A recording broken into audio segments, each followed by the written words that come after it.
to the 4th branch program. Glad you can make it. I am MD. This program is dedicated exclusively for those with common sense, a spirit of patriotism, and a determination for a more perfect union. Stay tuned as we begin the discussion of a very important, interesting, and enlightening topic. Hope to hear from you soon. Happy listening.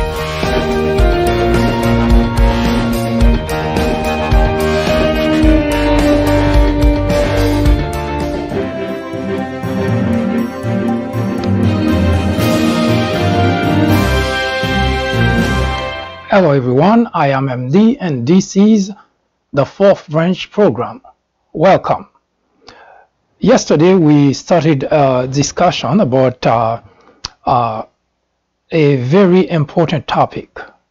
We did mention that today we will debate Medicare Part D, and this is in consideration of this topic, which points to the fact that Republican legislators, elected officials, whether it's governors, mayors, senators, congressmen, they have a habit of using unimportant aspect of issues in order to garner the support of their constituent, all the while staying in Washington and achieving absolutely nothing. Now, this is not just empty words. We started the conversation yesterday. In fact, we started the conversation a couple of days ago, and we did provide a couple of examples, and we want to continue the conversation. But today, we're going to do a short deviation. We're going to talk about a topic that we judge is important and necessary, which is race relation. But today we're going to debate it from a different angle. And we will also tackle this rather not new but also important topic: who in America is above the law. Now, this is not a new expression. You've heard it before, and you probably already formulate your opinion as to what this particular title means and what the conversation will be about. Hardly. I hope you can stick around in order to join me in this important and interesting conversation. Now, first, a warning. This program is not a make-feel-good program. It's not a program to make you comfortable about a particular topic, whether it's political, social. In other words, if you're already settled in one aspect of your life, that is, you're either a Democrat or you're a Republican, and you're looking for a venue to corroborate your understanding of issues, or to simply strengthen your belief on any particular topic, then this is not really a good program, because we actually want to shake the very foundation of what make you feel comfortable. Meaning you may feel comfortable talking about only things that you want to talk about, only things that you believe should be a certain way. But the very premise of this program is to destroy all that and reassemble in a way that helps us achieve a more perfect union. As such, today we will approach the predicament of race, the discussion of race relation in using a different approach, because we have been talking about that for quite some time. Now, if you join us for the first time, again, welcome, and I will definitely suggest that you take a look at this particular at the YouTube channel. You go to youtube.com, and on the search bar you enter People Branch, one word. That's on step 2 on your screen. You enter People Branch, and when you click enter or press enter, you will see the screen, or rather the image on step 3, which is on the left hand side of your screen. Now on the left hand side you'll see a logo that says that's People Branch. Now if you click on that logo, it will give you the image which is under step 4, which provides you a list of videos presentation we have already created. So I strongly suggest you take a look at that at the People Branch YouTube channel, because we have already debated a number of issues that you definitely would like to take a look at. And at the same time, we strongly suggest that you subscribe to the People Branch YouTube channel. Now if you go to People Branch, if you go to YouTube and search for People Branch, you will notice that there is a subscribe button. Now if you click on that, you enter whatever information that's asked by YouTube, then you will be subscribed to the People Branch channel and to the 4th Branch program. Now it is important, and the reason it is because it provides us the ability to quickly tell you about invites, about updates, and about other activities that we have. Also, we have the peoplebranch.org website. Now that particular website has several hundred articles that are written about different topics, be it social. We even talk about scientific issues such as Ebola, earthquake, and so on. So I do suggest that you take a look at that as well.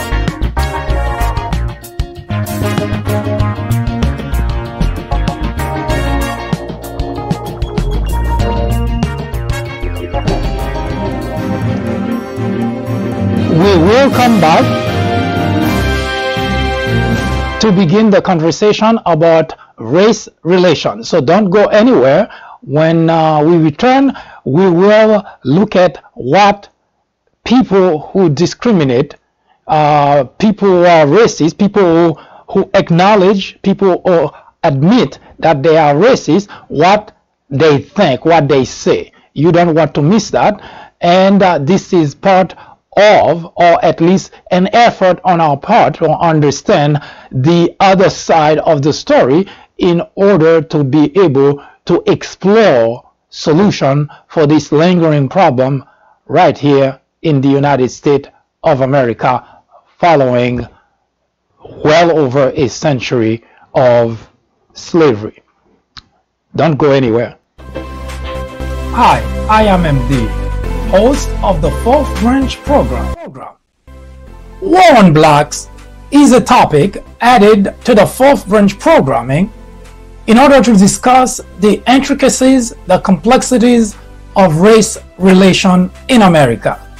The goal is threefold. 1. To bring attention to the various forms of prejudice, discrimination, and racism in the country. 2. To expose the undeniable presence of such in every aspect of life and every corner of our society. 3.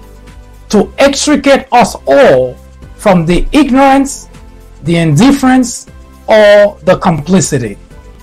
The ultimate objective is to make the discussions of those issues, racism, prejudice, discrimination, a normal part of our lives. Then, and only then, will we as a society be able to eradicate the problem. Martin Luther King Jr. said, "Nothing in all the world is more dangerous than sincere ignorance and conscientious stupidity." Abraham Joshua Heschel exclaimed, "Racism is man's gravest threat to man, the maximum of hatred for the minimum of reason." Join me in the journey to restore equality. Or would you please get out of the way? Thank you.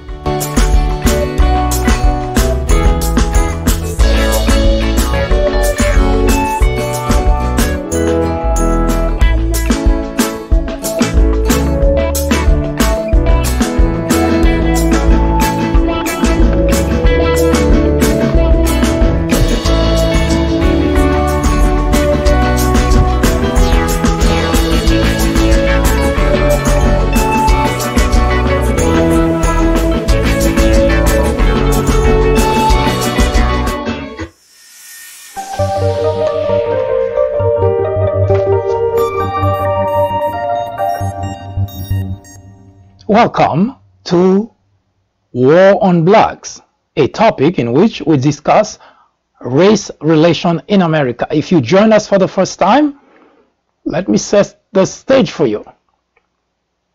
This program, as mentioned at the top of this episode, is not a make-feel-good program.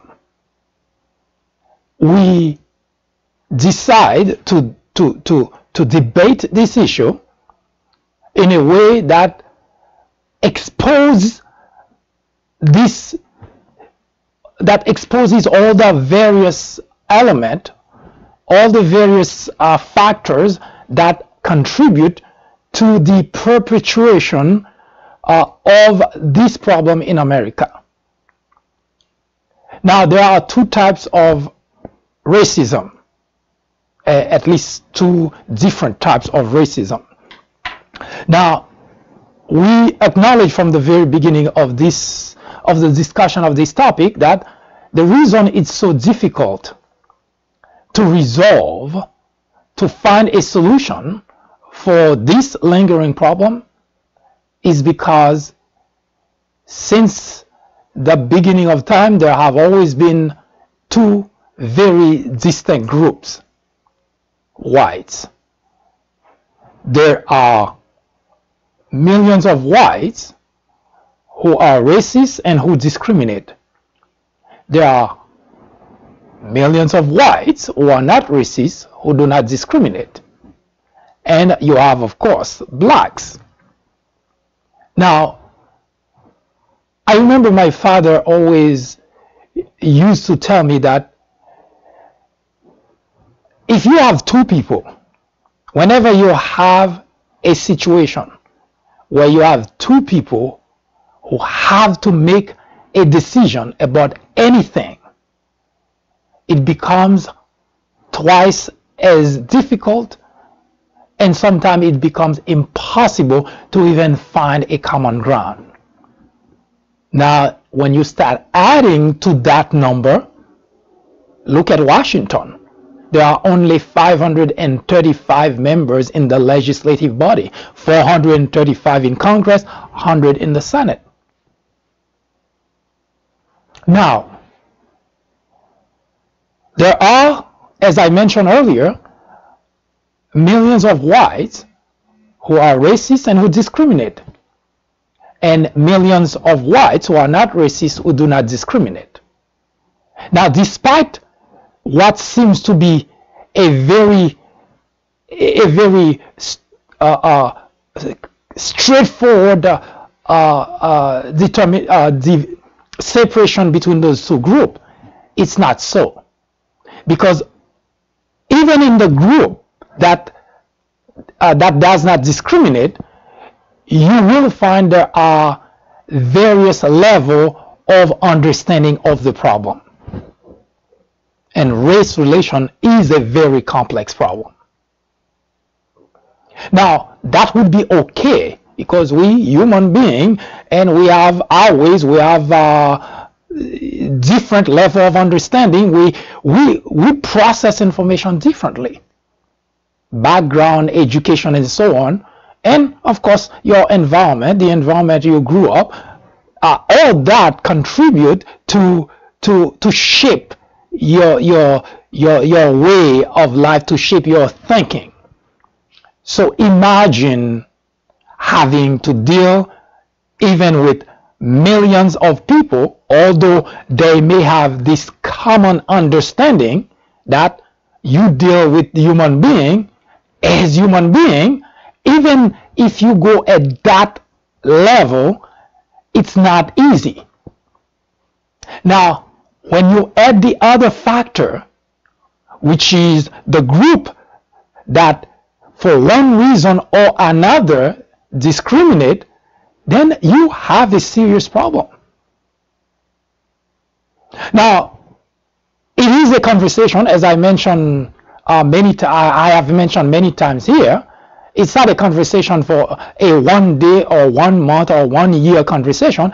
It's a conversation that's gonna be ongoing, and as we move forward, we will continue to not only take example of the problems currently in a contemporaneous example, but we will also refer back to the past in order to grasp the evolution of the dynamic, the interaction between blacks and whites. Now, what do people who discriminate say? Before I forget, next week we will continue where we left off in the discussion of beyond slavery. You may recall that we started the discussion of this topic, taking a look back in at least looking at the dynamic, the interaction of blacks and whites during slavery, and we have progressed. We have worked our way all the way to the Civil War, and we pretty much made a wide turn talking about different using different examples and bringing different aspects of the conversation in the conversation about race relation, and because of that there is a missing piece, because we try to understand what happened beyond slavery, and that will help us to understand why today, in the midst of the 21st century, we still talk about racism, discrimination in America. There is no single no single factor which causes that, and as I mentioned earlier, because there are so many people involved in the process, it makes it hard, difficult.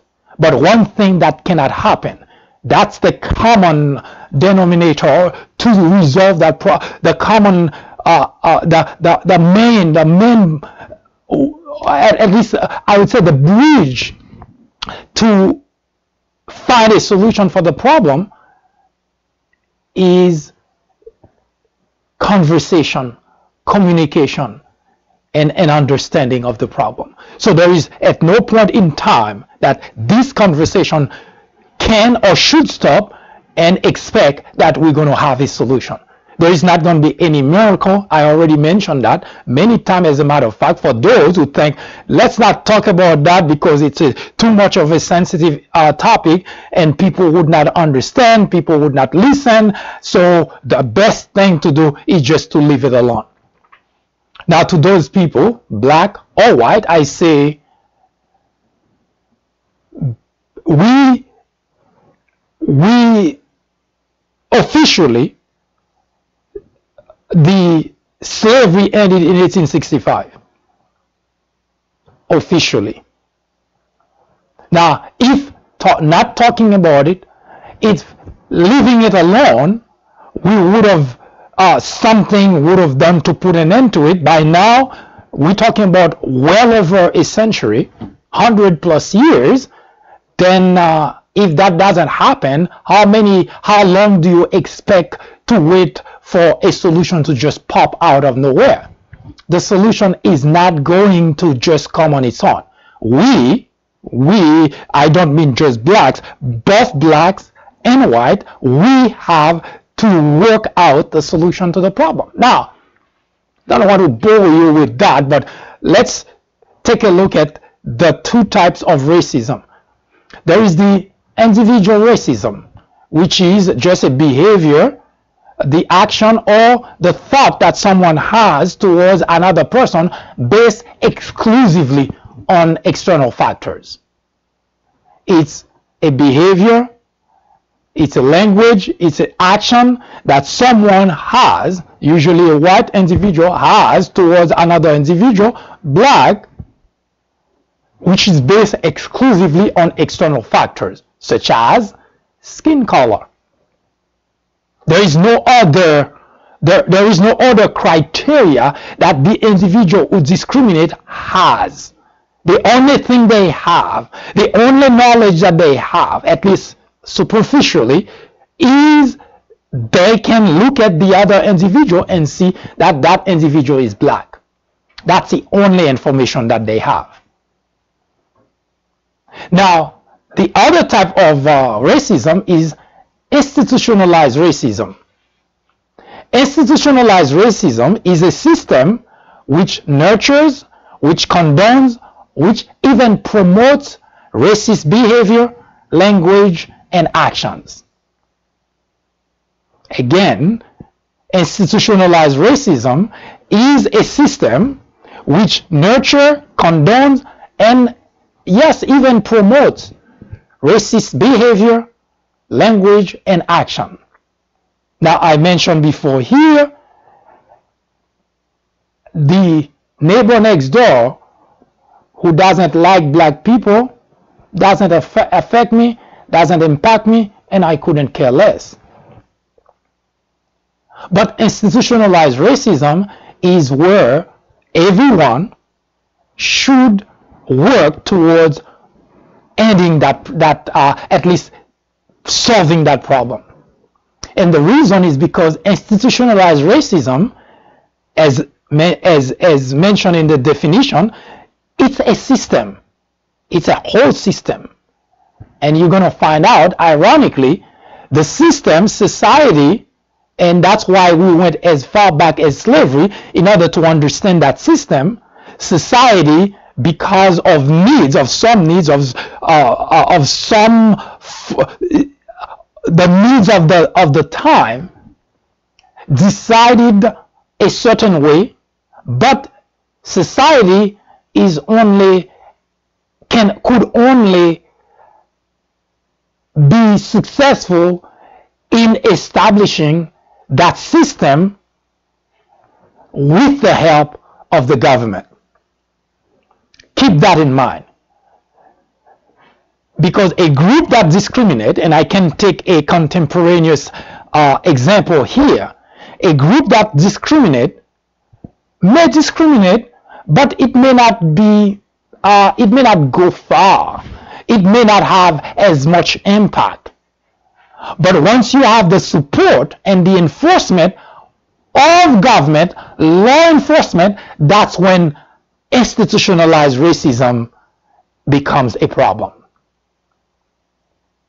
Now, example, during slavery, for instance,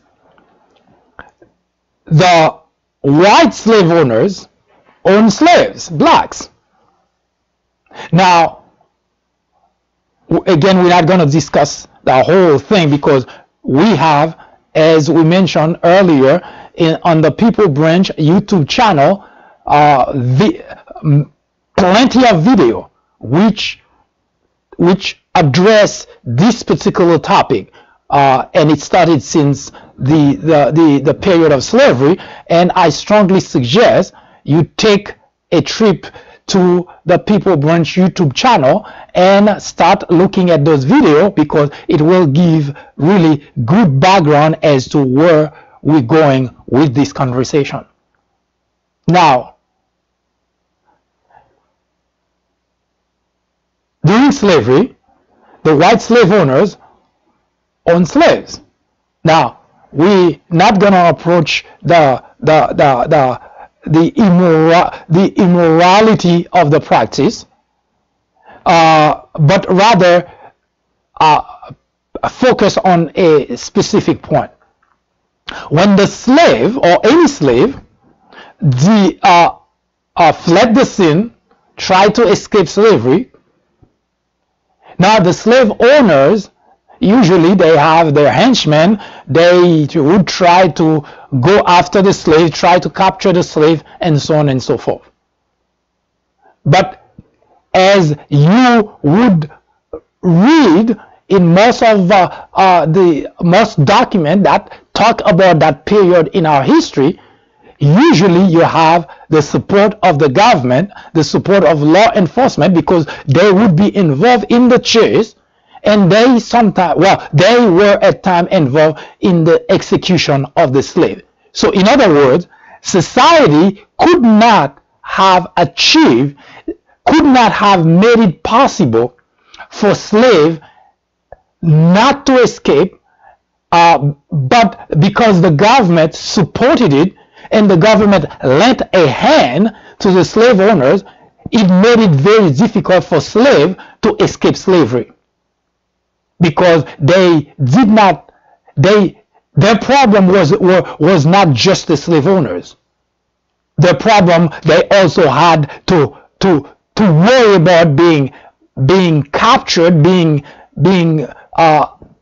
spotted by people who work for the government. In other words, whatever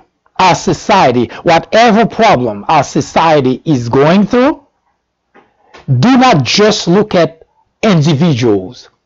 Do not just look at people who may have really bad thought, people who are naturally evil, people who want to do bad things. While that is possible, because we're talking about human being, there is no way that you can really make anybody do anything good. And I mentioned many times here, look at what the white slave owners were doing to blacks, all the while they were going to church and pretended to be Christian.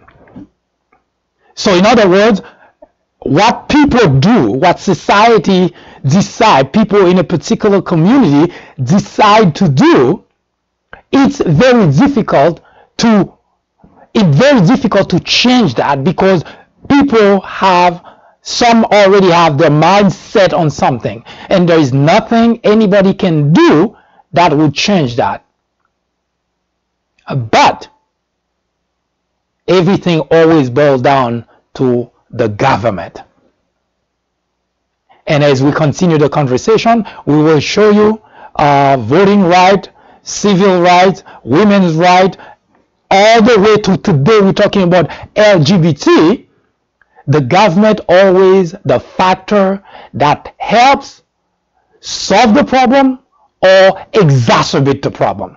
It's always the government. We're not talking about Democrats or Republicans here. We're talking about government. Our government in general, unfortunately, have people who do not have the ability to understand society comprises some of those individuals who work for the government. So if society is bad, let's say members of a certain community in a society are bad, there is a great likelihood that the government will be doing bad things towards the group that being discriminated against. You recall during slavery and even beyond slavery that you have jury of only white. A black person come, you can rest assured the black person will be found guilty. That's really the government. So any problem that we have in our society, any problem at all that we have in our society, you want to solve the problem? Look no further than the individuals, than the people who work for the government. Look at what the government is doing, the legislation that the government is passing, the laws that the government are implementing. Look no further than the government, and chances are you're halfway to solving the problem. Race relation is no different. Why were the white slave owners able to continue the practice?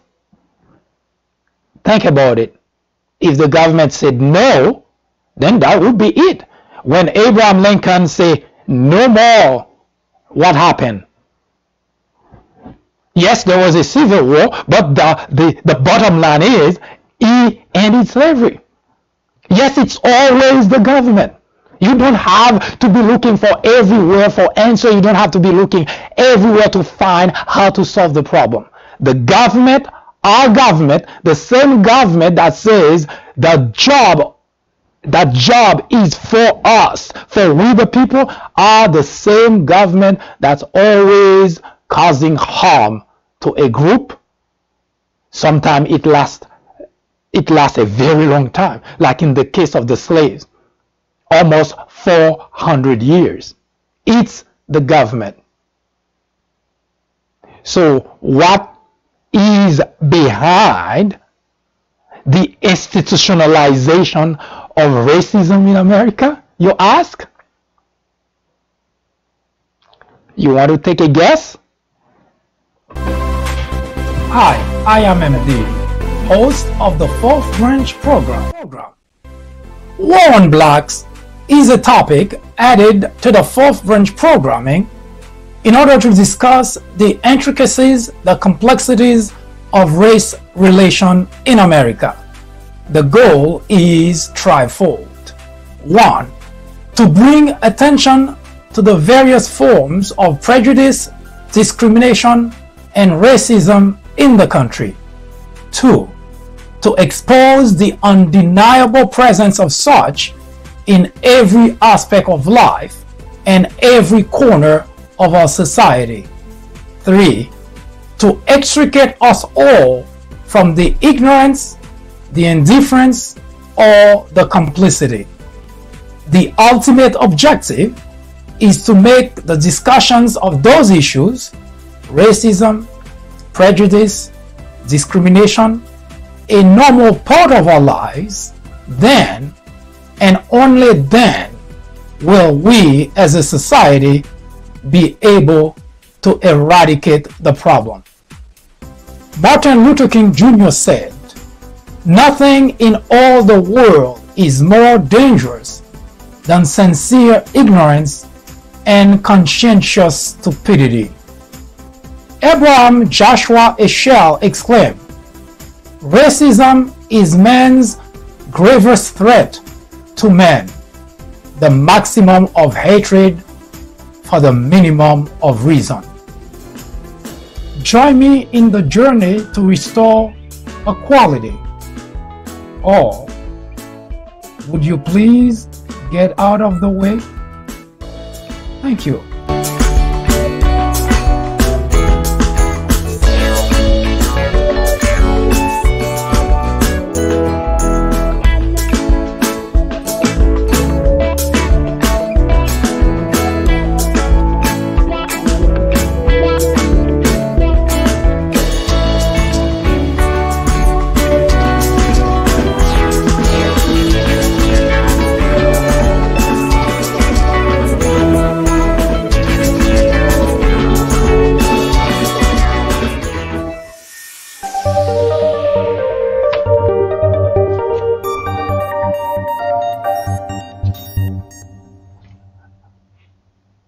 Tomorrow we will continue the conversation about what do people who discriminate.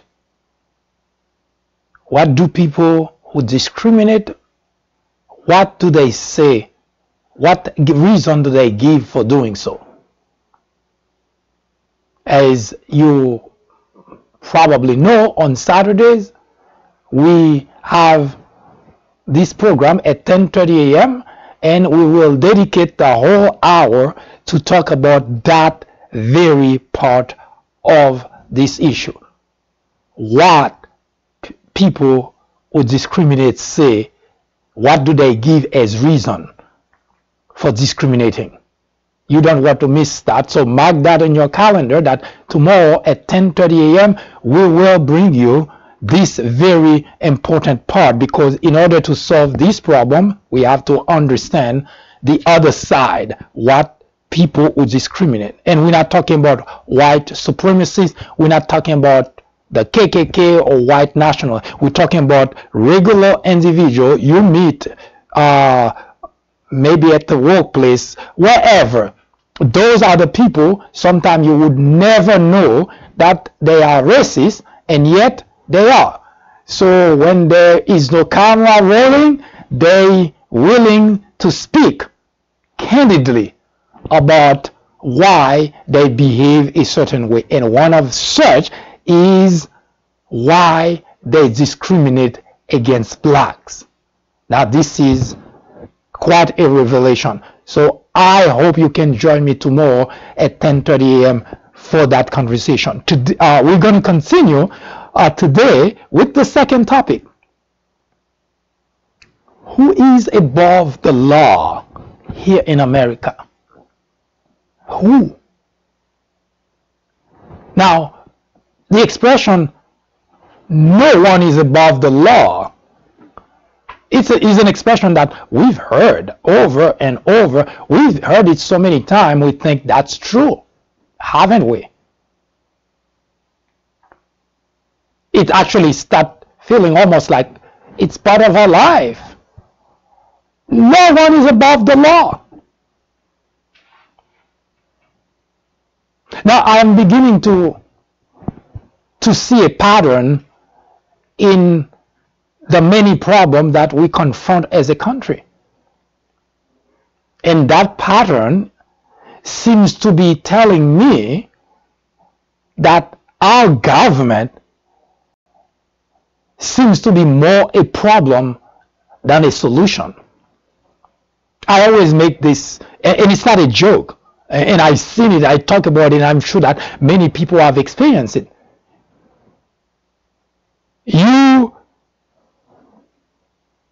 Especially for me, it's something that I experience almost, I don't know, maybe not necessarily on a weekly basis, but I experience it quite often.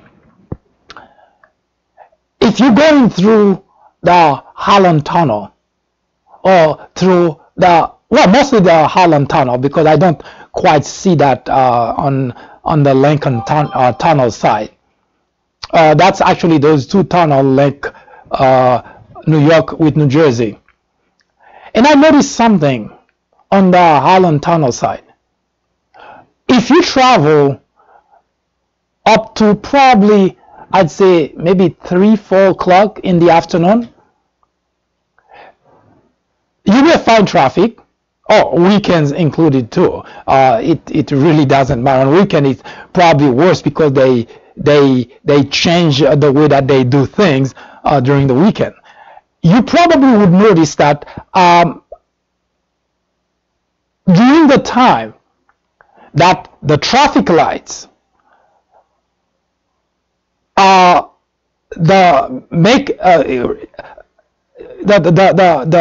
drivers, the motorists go by the traffic light in order to go their ways, whether going left, right, etc.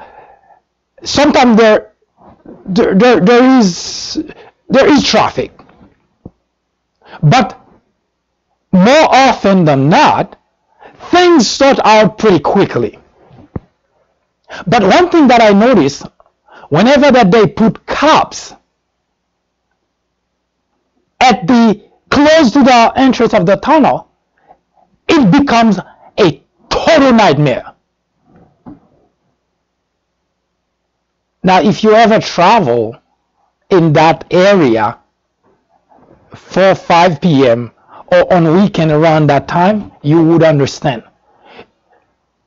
I sometimes sit in traffic, no exaggeration, for at least an hour or so, going nowhere. and there is nothing you can do about it because there is only one way you can go. And all caused by individuals, cops, people of the government, whose job should have made it easier but makes it more difficult. Remove them. And I have experienced that too. You see those cops on the street and then they look at the time. Oh, it's time to whatever that time is for them. They leave and then you see again traffic start flowing normally. So it's almost as if their job is to cause problem. By the way, I'm not referring to just cops. I'm referring to government in general. Not to solve, but to cause. Maybe that's what it is. Because it's mind-boggling that people whose job is to solve problem are always the one causing the problem. We heard the expression, no one is above the law. No one. Not even the President of the United States. That's what makes America great. That's what makes other countries want to emulate America. Because no one is above the law. Except for one problem. We do not value, and by we I mean the people are also responsible for the problem. But the individual we elected to represent our views, they do not have any concern. They do not care about the Constitution, and they do not care about the damage that they do to the country. Now, this is not gibberish, because you may want something, for instance, addressing those who voted and supported Donald Trump. You may like the idea that for 2 years, Republicans just let Donald Trump do whatever he wanted. You may like the idea because, hey, you voted for Donald Trump. You don't have any problem with that. You see, our society, and I can tell you that even growing up, if you watch movies probably made in, I don't know, 1960s, one thing that you would notice, even with people, bad people, well, at least in the movie, people they portray, or the characters are bad people, you notice something that today we would yearn to have this type of behavior back in our society. You notice in those movies, when a bad guy is about to do something bad, something terrible, and you see an older person and the bad guy see an older person, automatically everything stops. And of course it's movies, but it's the reflection of the time. Everything stops, and the reason everything stops is because the bad guy is saying, we have to have some respect for the older individual. And that's the way it was. No matter how bad an individual was, no matter what level of education, it really did not matter, because that bad guy who was about to do something bad, something terrible, including killing, suddenly found it important, or had some sort of morality that tells the bad guy that you cannot do that because there is an older person nearby. So they would wait until the older person, elderly, left the area, before they go back to doing whatever evil they were in the process of doing. That was reflected in the time frame. Today, it is almost a guarantee that elderly person would also be killed along with the other whoever was going to be killed. In the movie, of course. Which means, as a society, we have not made progress. We have not made progress. We have gotten worse and worse. Now, the framers of the Constitution anticipated a lot of things that could happen. They weren't perfect. The Constitution is not flawless. But those individuals put a lot of thought behind the Constitution that they left for us. And you can say for 200 plus years, it has served us well. Now, the only reason other countries in the world look up to the United States, want to emulate the United States, is because our Constitution says that everyone has to answer for their for his or her wrongdoing.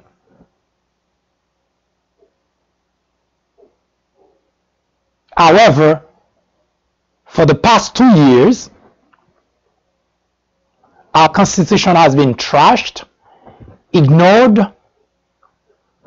as if it doesn't even exist. Rule of law is completely trampled, courtesy of the Republican Party.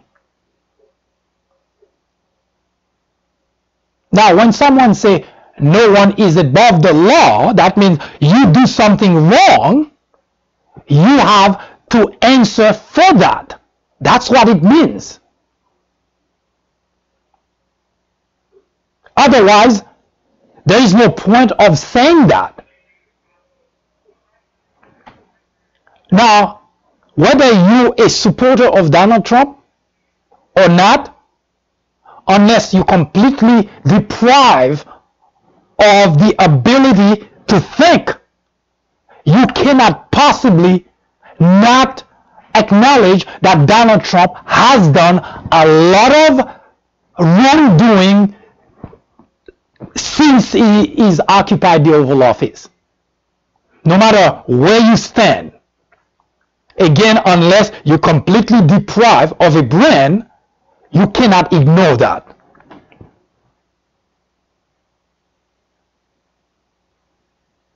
No one is above the law. What does that mean exactly?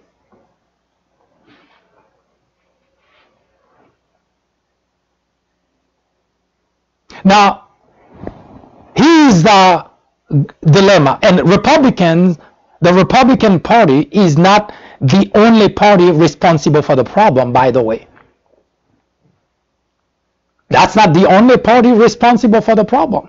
We know that because, well, I'm getting to that in a minute. The Department of Justice states that, well, a sitting president cannot be indicted, right? And that's actually one of the reasons you notice that Donald Trump does a lot of things that are bad. Now, because the Department of Justice says that, that doesn't give a license for the person who occupies the Oval Office to do anything he wants. However, that's exactly what we have witnessed for the past 2 years. The Republican Party completely let everything go. It just doesn't matter. Now, what's the point of the Constitution? pause for a moment and see, would you want the next president, the next Democrat president, to do exactly or worse than what Donald Trump has done for the past 2 years and nothing to be done? Of course not. Because if he continued that way, I can guarantee you that the United States, the law, the Constitution would mean absolutely nothing. And if you are a patriot, it should become a responsibility for you to demand that your Republican representative join in to hold the president accountable. That's the only way. There is no other way. Because if you cannot protect the letter of the Constitution, then you cannot talk about a country that has where you say nobody is above the law. You cannot do that. You cannot say that. Now, the Department of Justice say, we have a problem. We cannot indict a city president. Okay, fine. But the Constitution provides a way out of that predicament. The Constitution has provision to impeach a president for wrongdoing. Now, a lot of people do not understand what impeachment is, because judging by the way that they talk, the way that they react to the whole thing, they don't seem to understand impeachment. You see, impeachment is a process that by the legislative body that simply bring charges against a government official. That doesn't mean that the government official is going to be found guilty. Just like when you go to court, you are charged of a crime, whatever that crime is, and you have your day in court, and you have representative, you have counselor, you have to argue your case, to defend you. It is the same process with the President of the United States. Unless you can say that the President has done nothing wrong. Can anybody in the country say that? Can anyone who has a brain, anyone at all, stand and say the president has done nothing wrong? I would like to find that person, I would like to hear from that person, and I would like to hear how that person comes to that conclusion.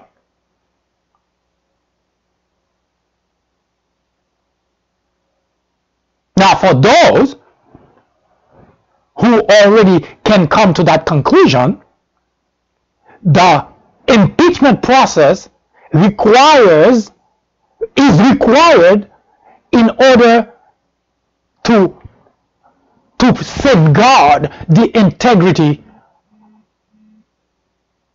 of the office, in order to preserve the integrity of the office of the presidency.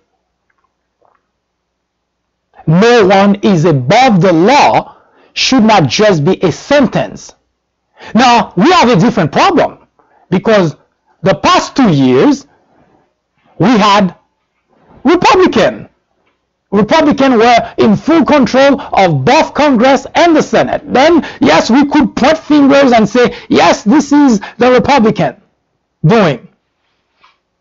But now, the Democrats are in control of Congress. The very branch, the very body, the very house that can start the impeachment process, that can begin the impeachment process. Democrats are not in control, not Republicans. But if you're watching closely, you would notice that Democrats, for some reason, are very skittish about bringing the impeachment to the table.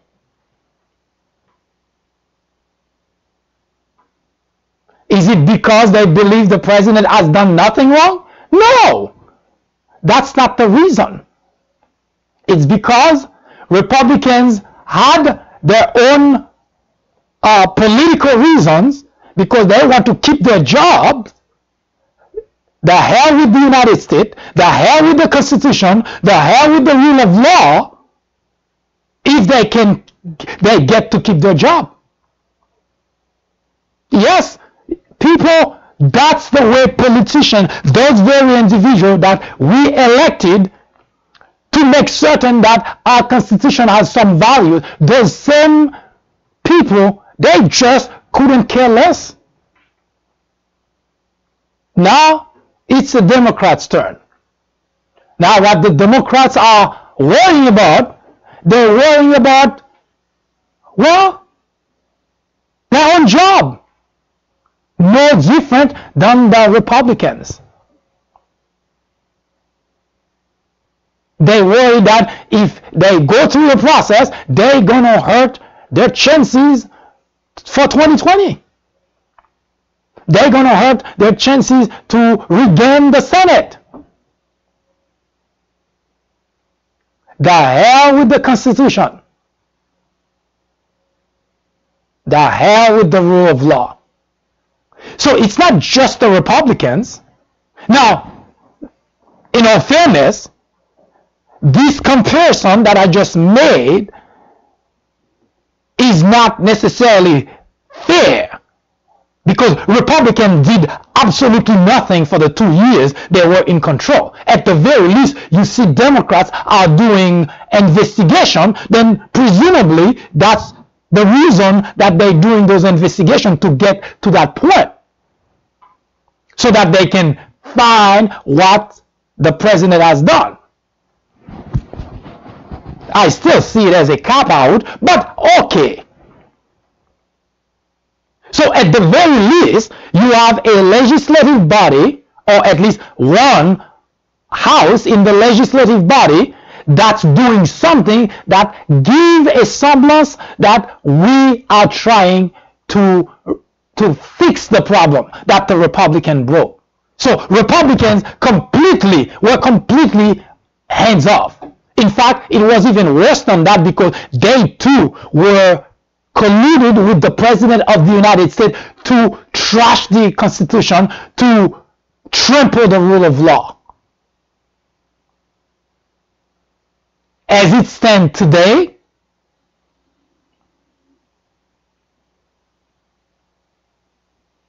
as of our talking, there seems to be one individual who is above the law.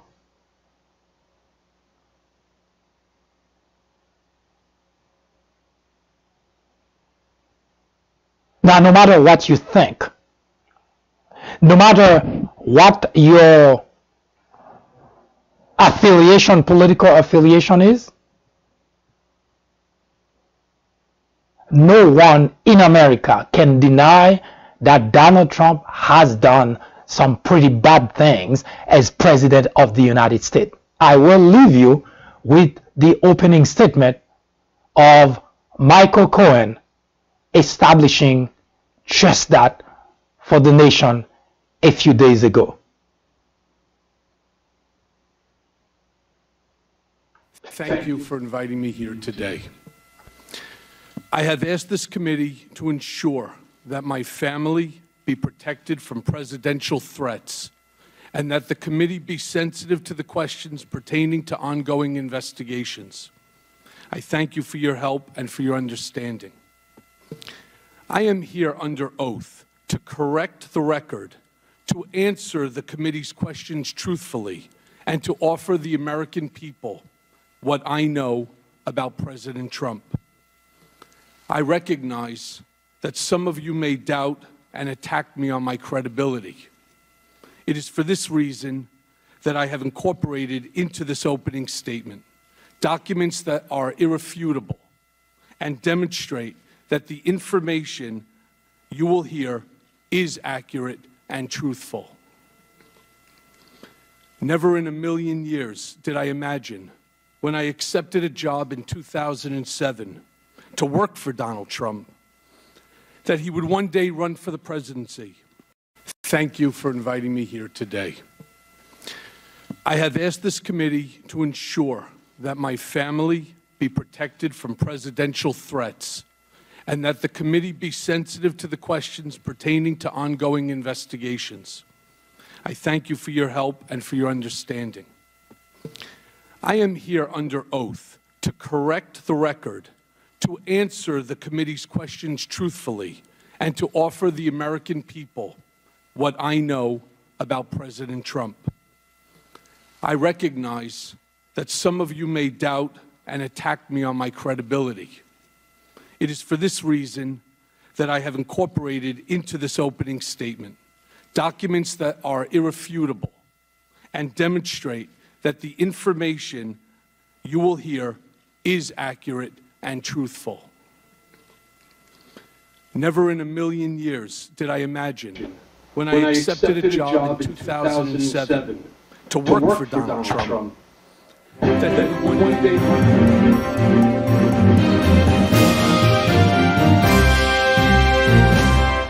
As I mentioned, I will leave you with a video of Michael Cohen opening statement a couple of days ago when he testified about the state of affairs when he was Donald Trump's personal attorney. I hope to see you again tomorrow at 10:30 a.m. when we discuss at length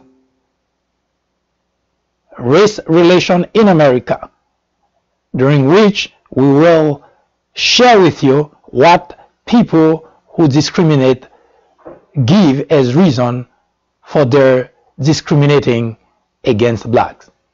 I'm ashamed because I know what Mr. Trump is. He is a racist, he is a con man, and he is a cheat.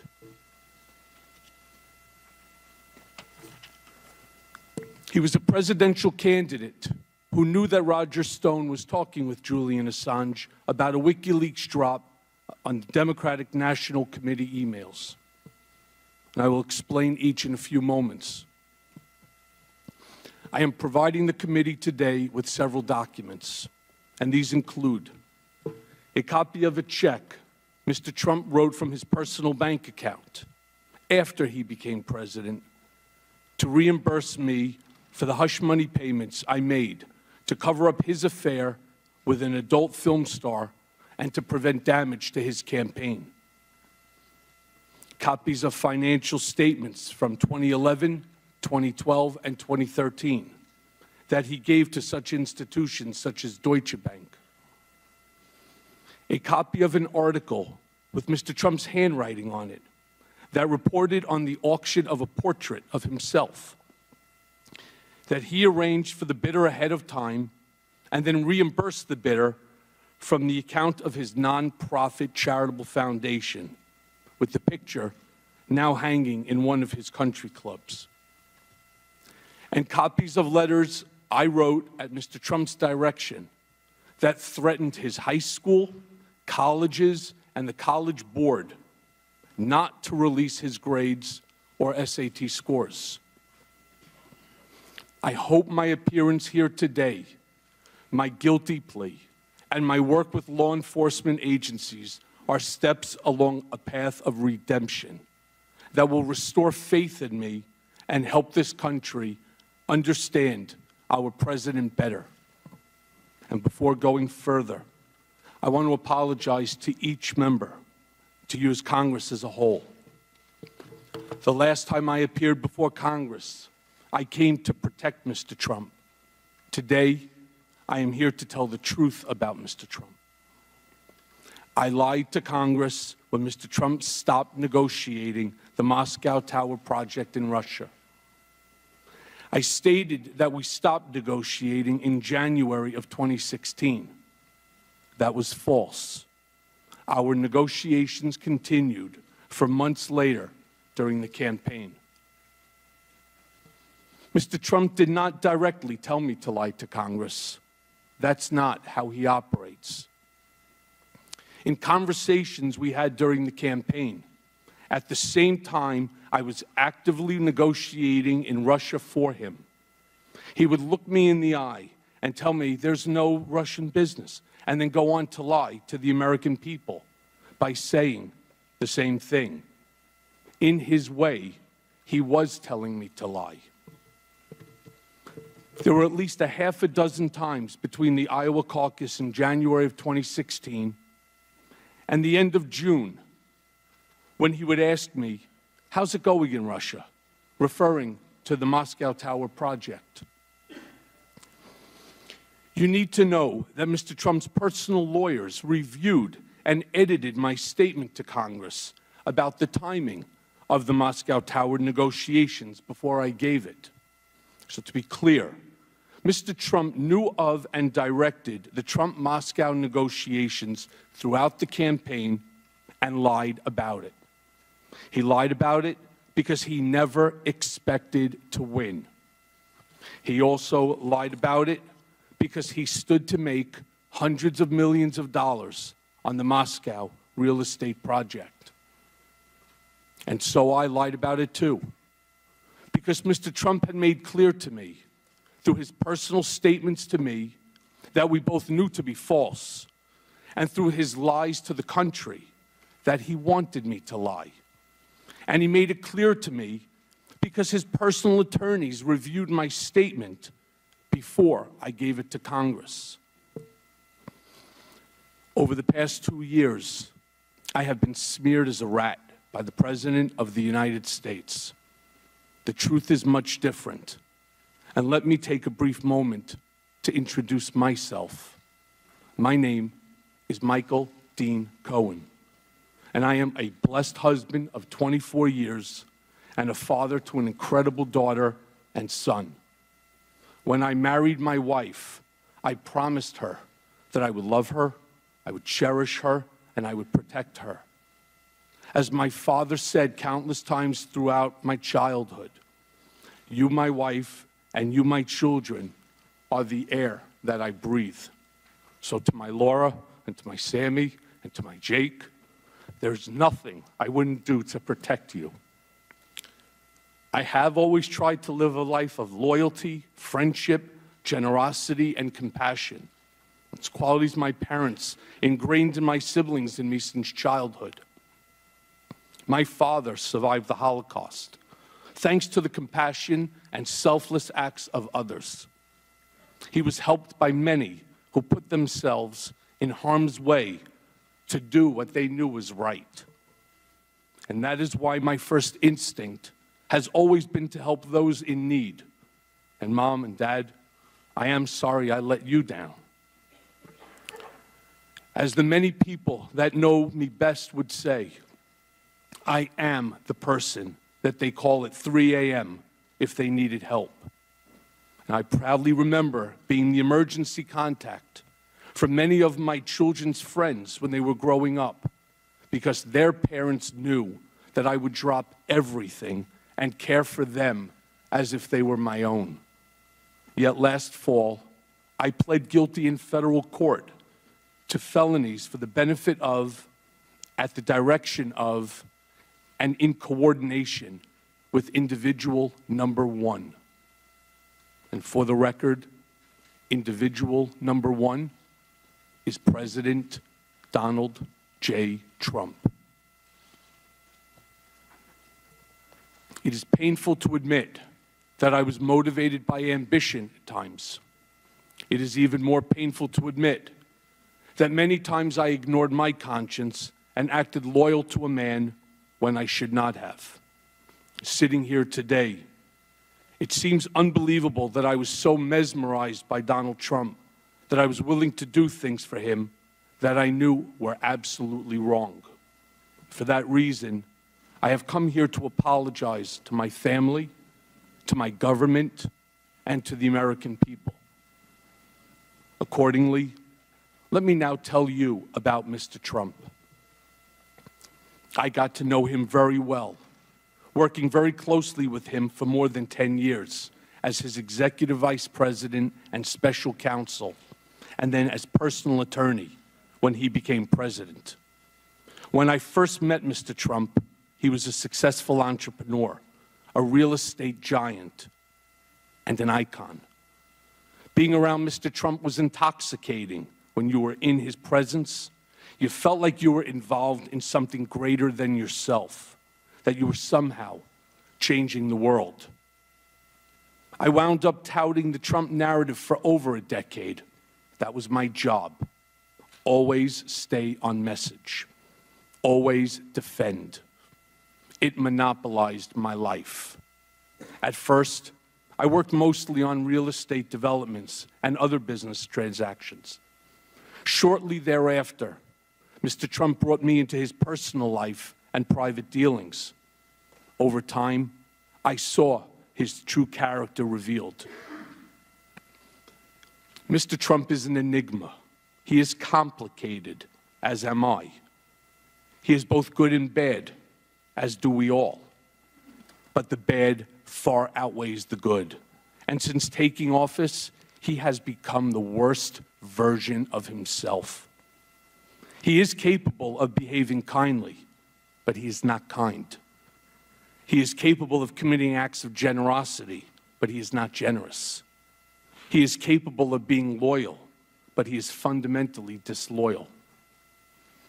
Donald Trump is a man who ran for office to make his brand great, not to make our country great.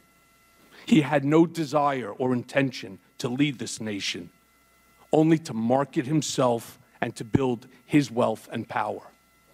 Mr. Trump would often say, this campaign was going to be the greatest infomercial in political history. He never expected to win the primary. He never expected to win the general election. The campaign, for him, was always a marketing opportunity. I knew early on in my work for Mr. Trump that he would direct me to lie to further his business interests. And I am ashamed to say that when it was for a real estate mogul in the private sector, I considered it trivial. As the president, I consider it significant and dangerous.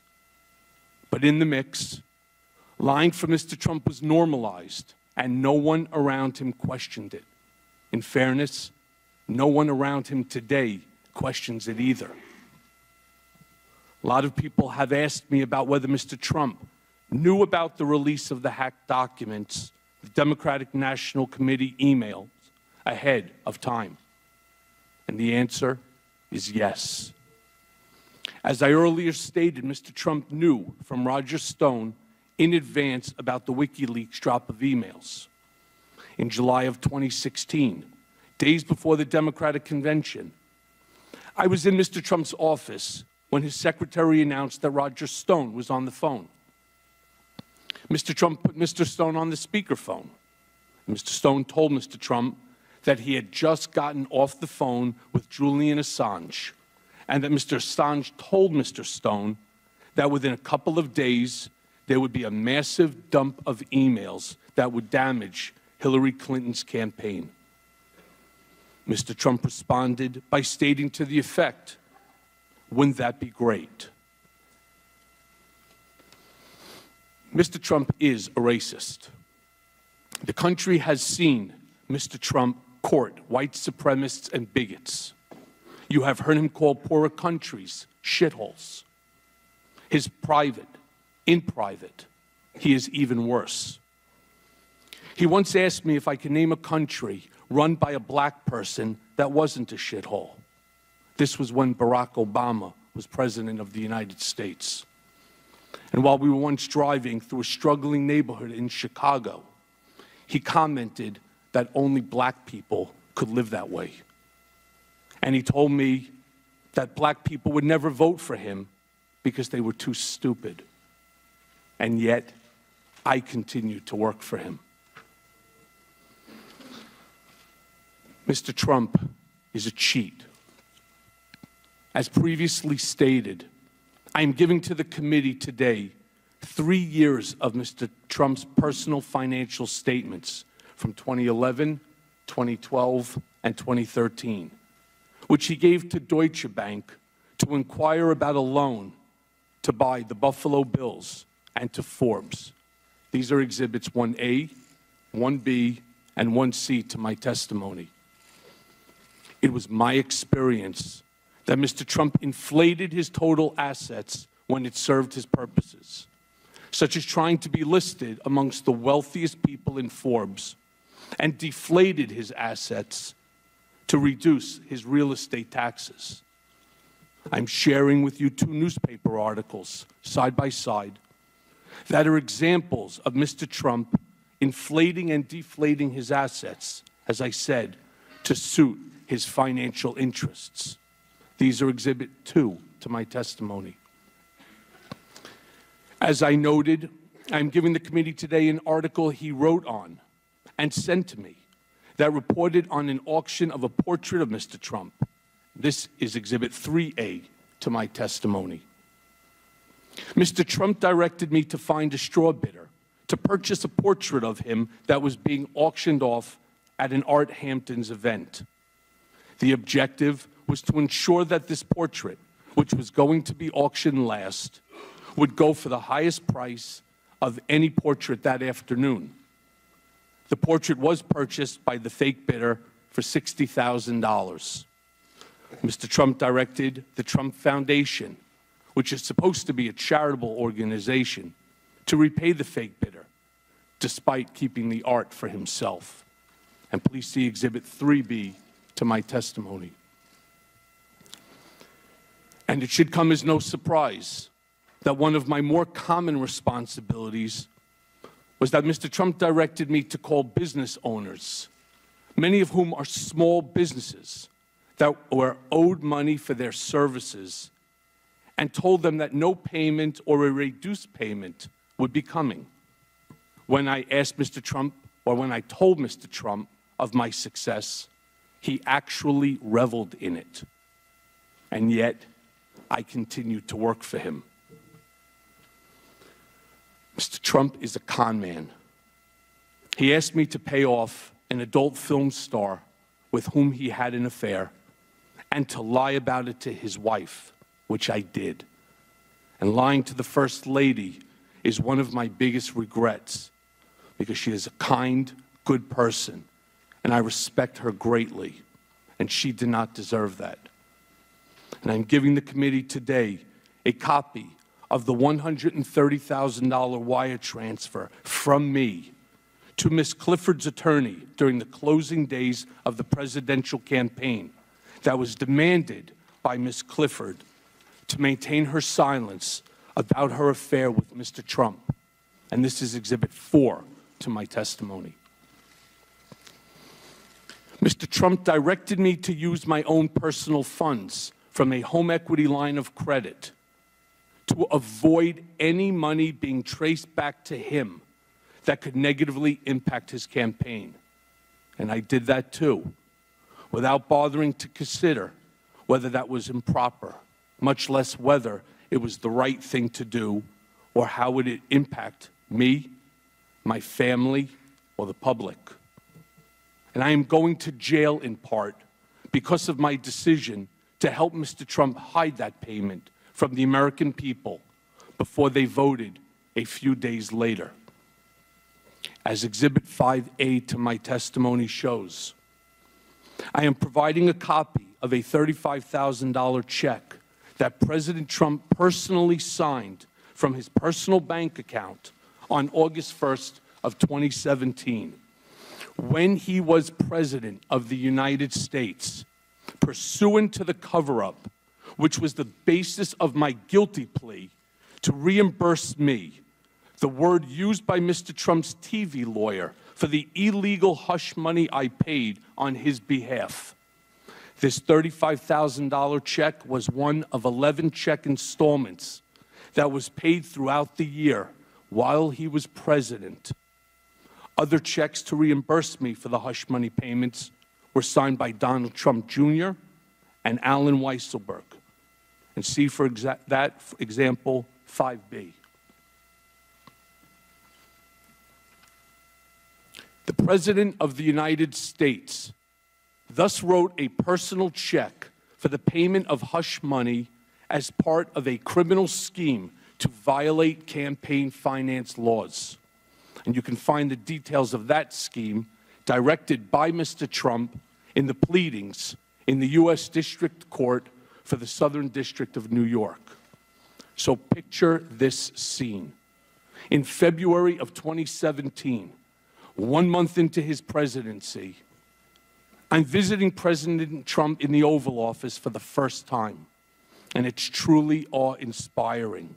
He's showing me all around and pointing to different paintings, and he says to me something to the effect of, "Don't worry, Michael, your January and February reimbursement checks are coming." They were FedExed from New York, and it takes a while for that to get through the White House system. As he promised, I received the first check for the reimbursement of $70,000 not long thereafter.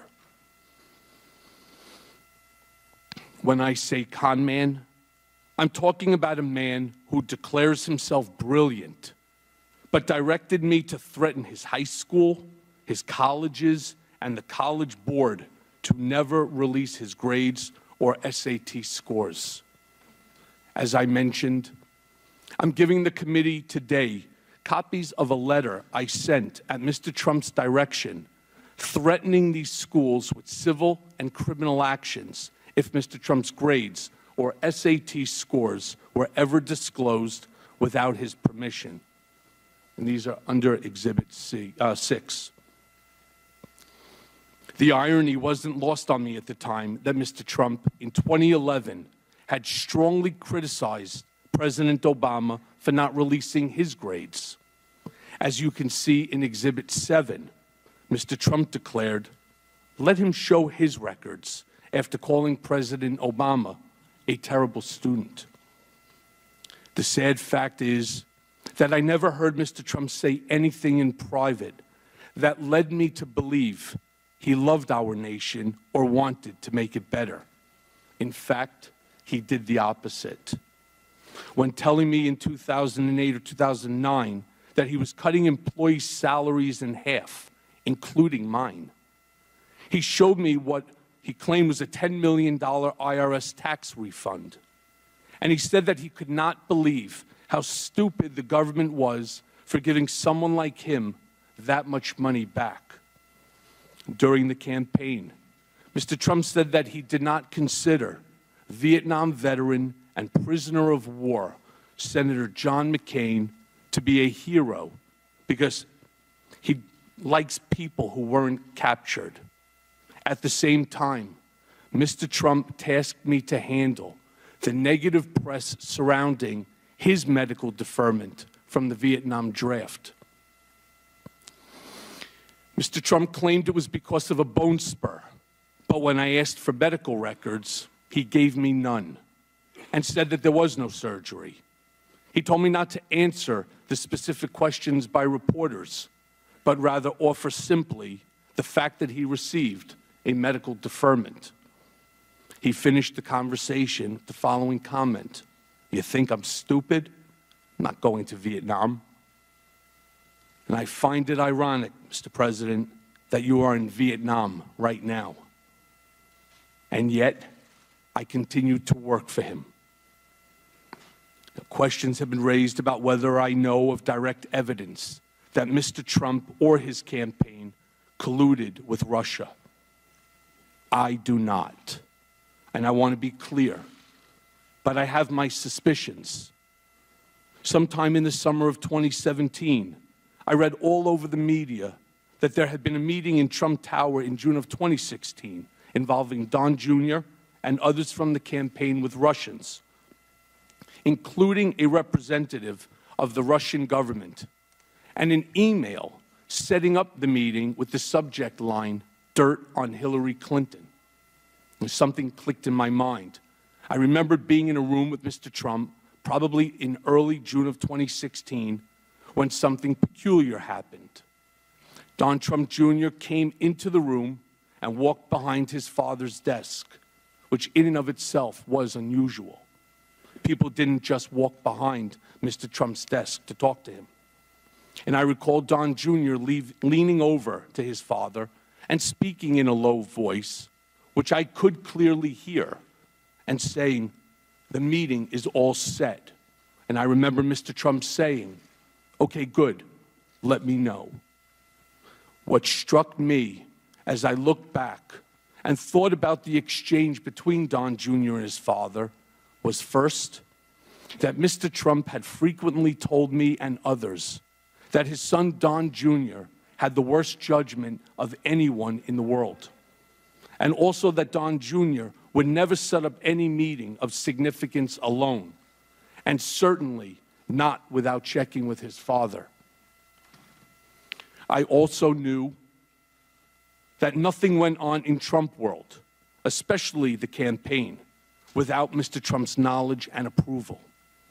So I concluded that Don Jr. was referring to that June 2016 Trump Tower meeting about dirt on Hillary with the Russian representatives when he walked behind his dad's desk that day, and that Mr. Trump knew that was the meeting Don Jr. was talking about when he said, "That's good, let me know."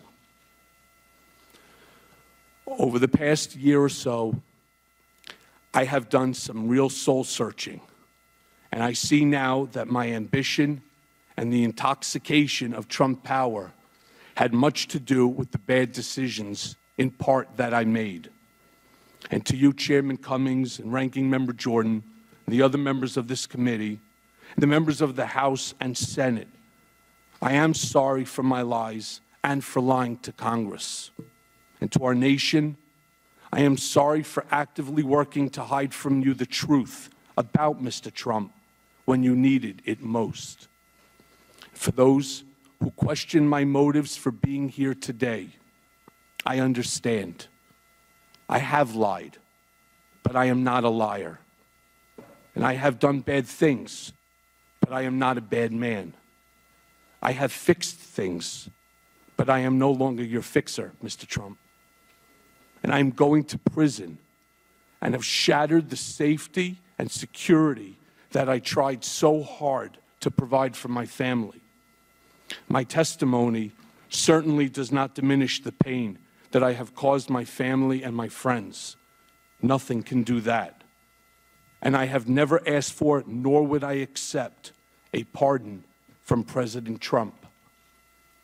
And by coming today, I have caused my family to be the target of personal, scurrilous attacks by the president and his lawyer, trying to intimidate me from appearing before this panel. Mr. Trump called me a rat for choosing to tell the truth, much like a mobster would do when one of his men decides to cooperate with the government.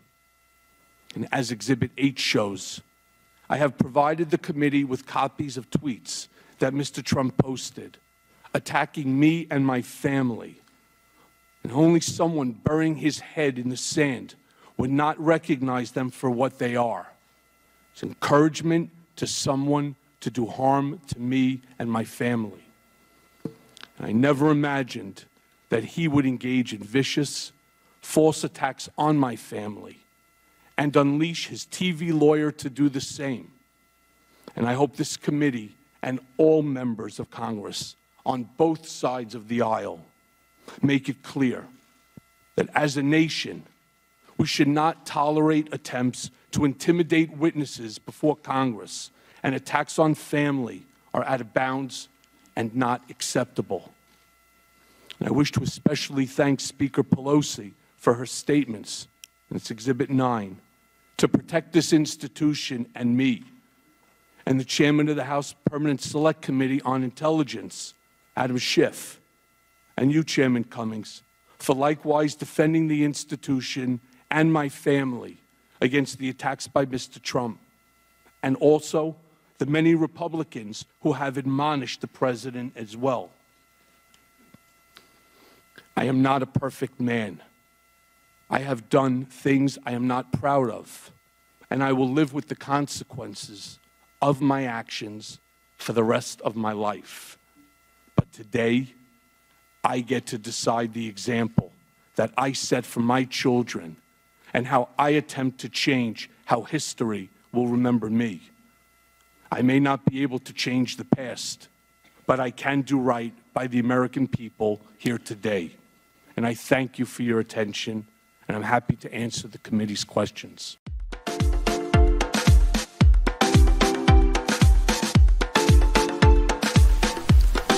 The Fourth Branch podcast is brought to you in collaboration with the People Branch publication, which can be found on the People Branch website, located at peoplebranch.org. That's peoplebranch.org. That's peoplebranch.org website, in which you will find a number of very interesting articles. My name is Mike Duchesne, MD for short. I hope you have a great afternoon or a great evening, whichever it happens to be. Hopefully you can join me again next time for another interesting episode of this podcast. That was the Fourth Branch, live from New York. Good day.